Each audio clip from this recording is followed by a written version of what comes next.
It has new intelligence that shows Russian President Vladimir Putin and North Korean leader Kim Jong Un have swapped letters as Russia looks to North Korea for munitions for the war in Ukraine. National Security Council spokesman John Kirby detailed the latest finding just weeks after the White House said that it had determined that Russian Defense Minister Sergei Shoigu, during a recent visit to Pyongyang, called on North Korean officials to increase the sale of munitions to Moscow for its Ukraine war. Kirby said that Russia is looking for additional artillery shells and other basic material to shore up its defense industrial base.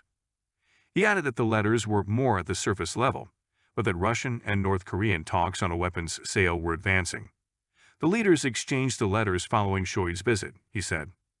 Following Shoigu's visit, another group of Russian officials traveled to Pyongyang for follow-on discussions about potential arms deals between the DPRK and Russia, Kirby said, using the acronym for the Democratic People's Republic of Korea. Kirby declined to detail how U.S. officials had gathered the intelligence.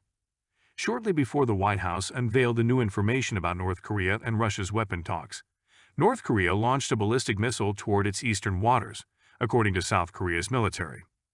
The missile test came just hours after the U.S. flew at least one long-range bomber to the Korean peninsula in a show of force against the North. The Biden administration has repeatedly made the case that the Kremlin has become reliant on North Korea, as well as Iran, for the arms it needs to fight its war against Ukraine. North Korea and Iran are largely isolated on the international stage for their nuclear programs and human rights records.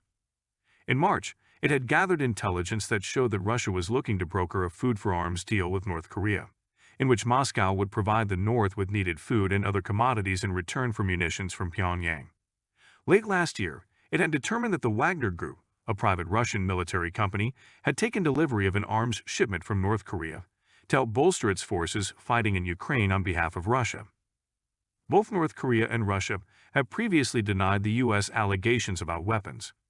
North Korea, however, has sided with Russia over the war in Ukraine, insisting that the hegemonic policy of the U.S.-led West has forced Moscow to take military action to protect its security interests. At the United Nations on Wednesday, the United States, the United Kingdom, South Korea, and Japan urged North Korea to halt arms negotiations with Russia. Any Russian-North Korean arms deals would violate UN Security Council resolutions, backed by Russia, that prohibit all countries from buying or obtaining any arms from the North, the four countries said in a joint statement. This sends the wrong message to aspiring proliferators that if you sell Russia arms, Russia will even enable your pursuit of nuclear weapons, according to the statement that was read by U.S. Ambassador to the United Nations, Linda Thomas-Greenfield, who was flanked by diplomats from the three other countries. President Donald Trump traded letters with Kim during his administration in an unsuccessful bid to encourage the North Korean leader to abandon his nuclear weapons program.